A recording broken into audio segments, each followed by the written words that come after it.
নাকি তারা বুঝে না। পিয়ার যদি নাই বুঝেন, বাংলাদেশ জামাত ইসলামীর পক্ষ থেকে পিয়ারের বিনা টাকায় ক্লাস নেয়ার জন্য আমরা রাজি আছি।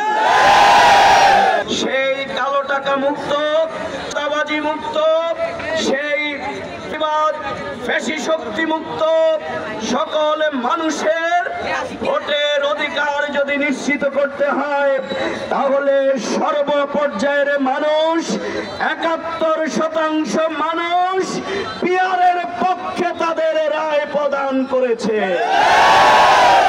সংগ্রামী ভাইয়েরা, অনেকে বলেন পিয়ার নাকি তারা বুঝে না।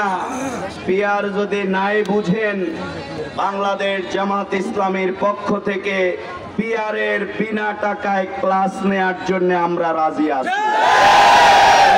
অবশ্যই জনগণের কল্যাণে এই দাবি মেনে নিতে হবে।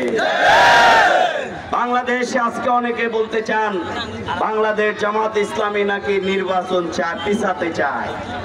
আমরা বলি যারা প্রার্থী এখনো দিতে পারেন নাই, তারা নির্বাচনে এগিয়ে না জামাত ইসলামী ৩০০ আসনে প্রার্থী দিয়ে তার রাজপথে কাজ করছে, মানুষের কাছে যাচ্ছে, তারা এগিয়ে আছে বলে জামাত ইসলামী। অবশ্যই আমরা স্পষ্টভাবে বলে দিতে চাই, সংস্কার, বিচার, জুলাই সনদের আইনি ভিত্তি যদি নিশ্চিত করা হয়, তাহলে ফেব্রুয়ারিতেই অবাধ সুষ্ঠু নির্বাচন সম্ভব।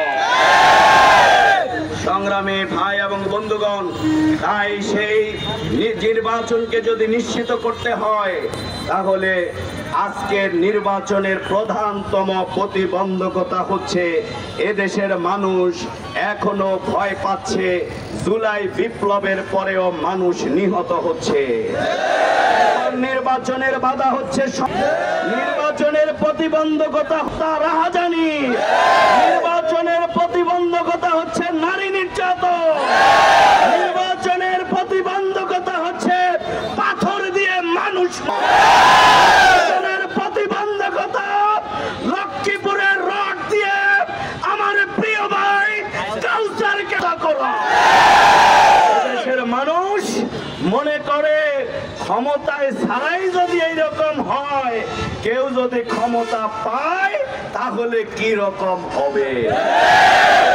এই জন্যে অবশ্যই সন্ত্রাস, জুলুম, রাহাজানি, নির্যাতন বন্ধ করতে হবে। আমরা সরকারকে জিজ্ঞাসা করতে চাই, সরকারের ক্যাবলা কিন্তু জনগণের দিকেই থাকতে হবে। আমাদের মুসলমানদের ক্যাবলা সেই বাইতুল্লাহ মুখী, আর সরকারের ক্যাবলা জনগণ মুখী।